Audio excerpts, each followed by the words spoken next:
Shalom rekan-rekan pemuda yang dikasihi oleh Tuhan. Salam sejahtera bagi kita semua. Semoga kita semua dalam keadaan sehat, penuh sukacita dan semangat menjalani hari-hari anugerah Tuhan. Bersyukur dan berterima kasih kepada Tuhan kita Yesus Kristus. Karena kasih-Nya kita boleh bertemu lagi dalam renungan mingguan Bina Muda PPGT edisi 27 Agustus sampai 2 September 2023. Sebelum kita memulai seluruh kegiatan kita hari ini, mari kita siapkan hati dan pikiran kita untuk membaca, mendengarkan, serta merenungkan firman Tuhan. Namun sebelumnya, mari kita satu dalam doa, kita berdoa. Allah Bapa kami di dalam kerajaan surga, kami mengucap syukur dan berterima kasih atas kasih setia-Mu Tuhan, sehingga pada saat ini Engkau masih mempercayakan napas kehidupan kepada kami. Dan saat ini Tuhan, kami akan membaca, merenungkan firman-Mu Tuhan. Mari kiranya Engkau memberkati kami, sehingga kami boleh mengerti dan memahami firman yang akan kami dengarkan hari ini. Berfirmanlah ya Tuhan, karena kami sudah siap untuk mendengarkannya. Dalam nama Tuhan Yesus kami sudah berdoa, haleluya, amin. Rekan-rekan pemuda yang dikasihi Tuhan, firman Tuhan hari ini dari Keluaran 1 ayat 1 sampai 22. Orang Israel ditindas di Mesir. Inilah nama para anak Israel yang datang ke Mesir bersama-sama dengan Yakub. Mereka datang dengan keluarganya masing-masing, Ruben, Simeon, Lewi, dan Yehuda, Isakar, Zebulon, dan Benyamin, dan serta Naftali, Gad, dan Aser. Seluruh keturunan yang diperoleh Yakub berjumlah 70 jiwa. Tetapi Yusuf telah ada di Mesir, kemudian matilah Yusuf, serta semua saudara-saudaranya dan semua orang yang seangkatan dengan dia. Orang-orang Israel beranak cucu dan tak terbilang jumlahnya. Mereka bertambah banyak dan dengan dahsyat berlipat ganda, sehingga negeri itu dipenuhi mereka. Kemudian bangkitlah seorang raja baru memerintah tanah Mesir yang tidak mengenal Yusuf. Berkatalah raja itu kepada rakyatnya, "Bangsa Israel itu sangat banyak dan lebih besar jumlahnya daripada kita.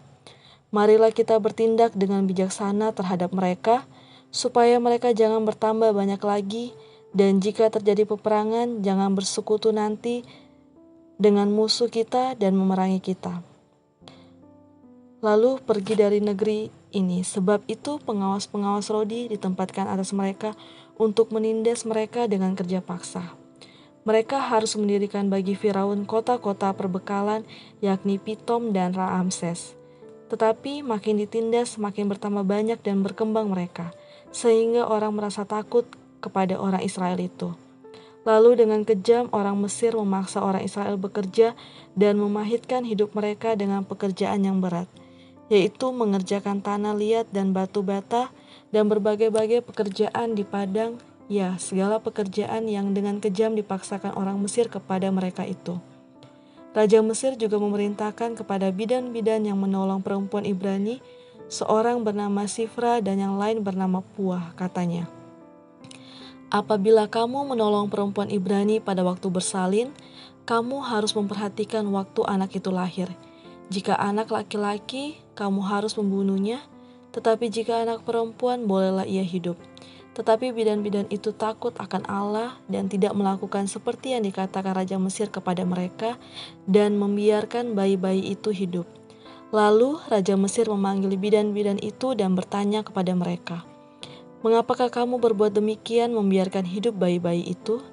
Jawab bidan-bidan itu kepada Firaun, "Sebab perempuan Ibrani tidak sama dengan perempuan Mesir, melainkan mereka kuat. Sebelum bidan datang, mereka telah bersalin.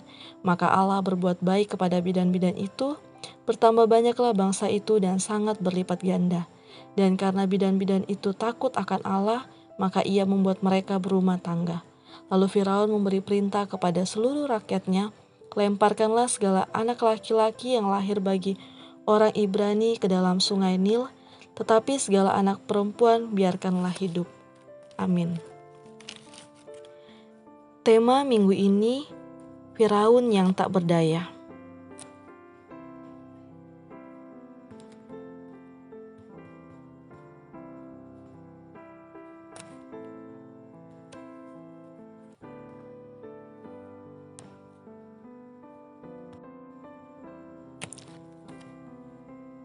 Firaun yang tak berdaya. Hidup kadang di atas dan kadang di bawah. Sebuah istilah yang mau mengatakan bahwa tidak selamanya seseorang akan mengalami kejayaan dan kemakmuran. Juga tidak selamanya keadaan hidup akan terpuruk. Bangsa Israel pada zaman Yusuf memerintah di Mesir mengalami kejayaan dan kemakmuran.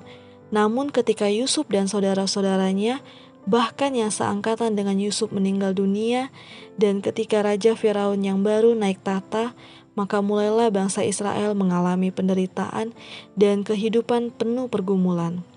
Mereka ditindas dengan maksud Firaun agar bangsa Israel ini tidak semakin bertambah banyak di Mesir. Tapi toh semakin bertambah banyaklah mereka sehingga penyiksaan pun juga berlanjut sampai pada niat Firaun untuk membunuh semua bayi laki-laki di Mesir. Hal ini sungguh membuat umat Tuhan berada dalam penderitaan dan kesusahan hidup. Bagaimana Allah bertindak atas pergumulan dan penderitaan umatnya? Menyatakan kuasa Allah yang tak terlampaui.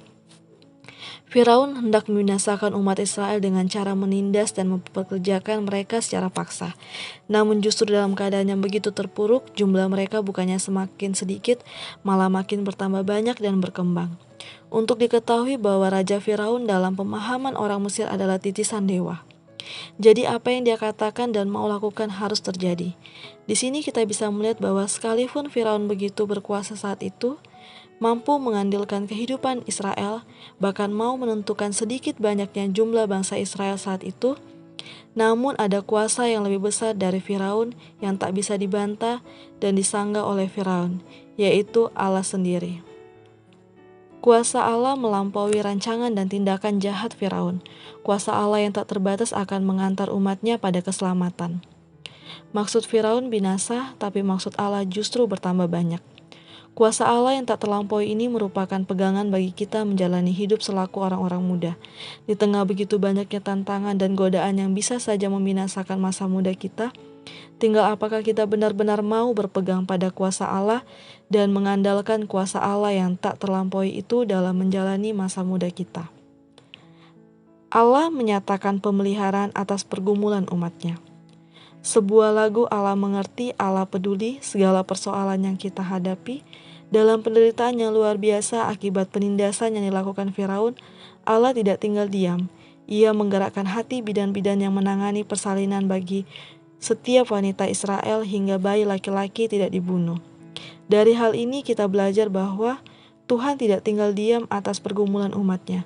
Banyak masalah-masalah serta pergumulan anak-anak muda zaman sekarang, baik itu dalam keluarga, pendidikan, persoalan hubungan dengan pasangan, pacaran pun yang menikah muda, pergaulan, perkembangan, pengetahuan, dan teknologi. Begitu kompleksnya pergumulan anak-anak muda zaman sekarang bisa membuat kita berada dalam situasi yang frustasi dan depresi sehingga hidup seolah tak berarti lagi.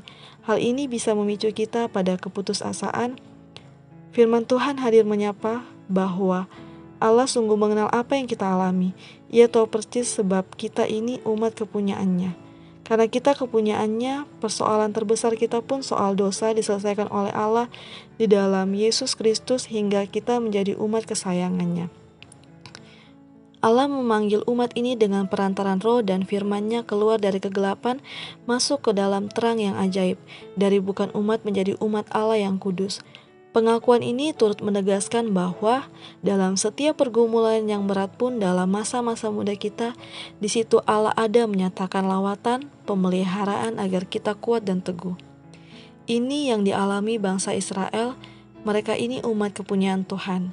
Sejak awal telah ditetapkan oleh Allah menjadi kesayangannya, dan ketika berada dalam pergumulan yang berat, maka Allah tidak tinggal diam. Dia berkarya, Dia bertindak agar umatnya terus terpelihara olehnya. Saudara-saudara, betapa Allah menyatakan kasih yang tak terbatas atas kehidupan umatnya, baik dalam pembacaan kita pun dalam hidup kita sebagai orang-orang muda. Kita tidak perlu ragu dan khawatir menjalani hari hidup sebagai orang muda, walaupun begitu banyak pergumulan dan persoalan hidup yang hadir. Allah kita yang berkuasa akan terus menyatakan lawatan dan pemeliharaan di dalam Kristus Yesus dengan perantaraan Roh Kudus-Nya bagi kita. Tugas kita sebagai orang-orang muda adalah menjalani masa muda ini dengan percaya dan mengandalkan Allah sepenuhnya. Amin. Mari kita satu dalam doa, kita berdoa. Kami yakin dan percaya Tuhan bahwa Engkau menyatakan kasih yang tak terbatas atas kehidupan kami. Kami belajar Tuhan bahwa kami sebagai pemuda dan pemudi yang percaya kepada Tuhan untuk tidak ragu dan khawatir dalam menjalani kehidupan kami. Kiranya Tuhan Yesus menjaga kami dalam setiap langkah kaki kehidupan kami, dalam perkuliahan kami, dalam pekerjaan kami, dalam pelayanan kami, dalam masa muda kami, dalam pergaulan kami. Kiranya Tuhan Yesus turut campur dalam itu semua. Kiranya Engkau memberkati dan melindungi kami di dalam setiap kehidupan kami.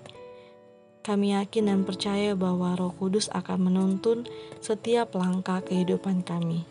Dalam nama Tuhan Yesus, kami sudah berdoa. Haleluya, amin. Demikian firman Tuhan hari ini. Selamat beraktivitas, Tuhan Yesus memberkati kita semua. Amin.